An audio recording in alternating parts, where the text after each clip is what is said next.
ഇന്നത്തെ recipe high പ്രോട്ടീനോട് കൂടിയ നല്ല ക്രിസ്പി ആയിട്ടുള്ളൊരു ചെറുപയർ ദോശയുടേതാണ്. നമുക്ക് ബ്രേക്ക്ഫാസ്റ്റിനും ഡിന്നറിനും ഒക്കെ ചെറുപയർ ദോശ ഈ ഒരു രീതിയിൽ തയ്യാറാക്കിയെടുത്താൽ അതിൻ്റെ ഗുണങ്ങൾ ഇരട്ടിയാകും. ഒപ്പം തന്നെ ഈ ഒരു ദോശയ്ക്ക് രുചിയും കൂടുതലാണ്. ഇത് തയ്യാറാക്കുന്നതിനായി ഒരു ബൗളിലേക്ക് 2 കപ്പ് ചെറുപയറാണ് ഞാൻ എടുക്കുന്നത്.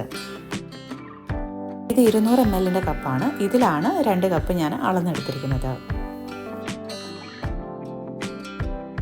ഇനി ഇതിലേക്ക് അതേ കപ്പിൽ തന്നെ 1/2 കപ്പ് പച്ചരി കൂടി എടുക്കാം. ശേഷം 1/2 ടീസ്പൂൺ ഉലുവ കൂടി ഇതിലേക്ക് ചേർക്കാം. ദോശ നല്ല ക്രിസ്പി ആയിട്ടും ടേസ്റ്റി ആയിട്ടും കിട്ടുന്നതിനാണ് ഇതിലേക്ക് ഉലുവ കൂടി ചേർക്കുന്നത്.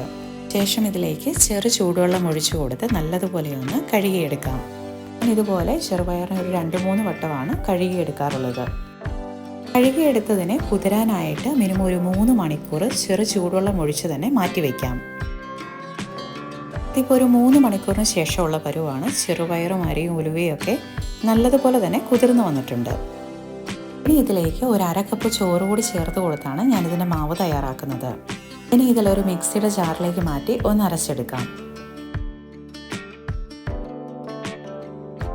ഇതിനായിട്ട് ഞാൻ മിക്സിയുടെ വലിയ ജാറ് തന്നെയാണ് ഉപയോഗിക്കുന്നത്.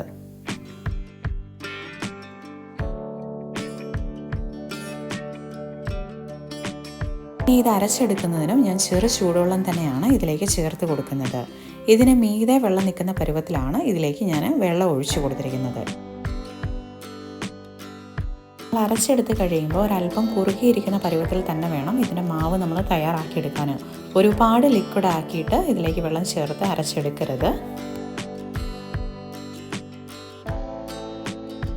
ഈ മാവ് ഒന്ന് പൊന്തി വരുന്നതിനായിട്ട് ഞാൻ മാറ്റി വയ്ക്കുന്നതിന് മുന്നേ കൈ ഉപയോഗിച്ച് നല്ലതുപോലെ തന്നെ ഒന്ന് ഇളക്കി കൊടുക്കുന്നുണ്ട്. ഒന്ന് ഇളക്കി യോജിപ്പിച്ച ശേഷം മാറ്റി വയ്ക്കുകയാണ് ചെയ്യുന്നത്.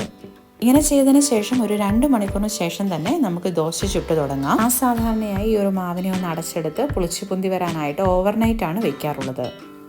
രാവിലെയുള്ള ദോശമാവിൻ്റെ പരുവാണ് ഇത്. മാവ് നല്ലതുപോലെ തന്നെ പുളിച്ചു പൊന്തി വന്നിട്ടുണ്ട്. ഇനി ഇതിലേക്ക് നമുക്ക് ഓരോരുത്തരുടെയും ടേസ്റ്റ് അനുസരിച്ച് ഉപ്പ് പൊടി ചേർത്ത് കൊടുക്കാം. ഞാൻ ഇതിലേക്ക് 1 ടീസ്പൂൺ ഉപ്പ് പൊടിയാണ് ചേർക്കുന്നത്.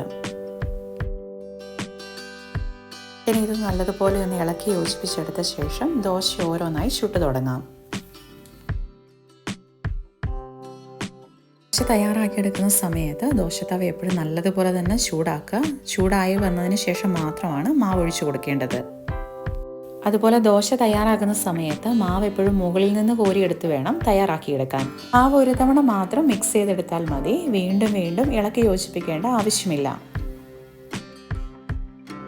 ഇനി ഇത് നല്ല ക്രിസ്പി ആയിട്ട് കിട്ടുന്നതിന് ഞാനിതിലേക്ക് വെജിറ്റബിൾ ഓയിലും കൂടി ഒന്ന് ബ്രഷ് ചെയ്ത് കൊടുക്കുന്നുണ്ട്. ഇതിന് പകരം നിങ്ങൾക്ക് നെയ്യ് വേണമെങ്കിലും ബ്രഷ് ചെയ്ത് കൊടുക്കാവുന്നതാണ്. ദോശയുടെ ഒരു സൈഡ് ഒന്ന് മുരിഞ്ഞു വന്നതിന് ശേഷം തിരിച്ചിട്ട് കൊടുത്തുകൂടി നമുക്കിതിനെ വേവിച്ചെടുക്കാം. ഈ ഒരു സമയത്ത് ഞാൻ മീഡിയം ഫ്ലെയിമിൽ വെച്ചാണ് തയ്യാറാക്കിയെടുക്കുന്നത്. ഇപ്പം നല്ല ക്രിസ്പി ആയിട്ടുള്ള ചെറുപയർ ദോശ തയ്യാറാക്കി എടുത്തിട്ടുണ്ട്.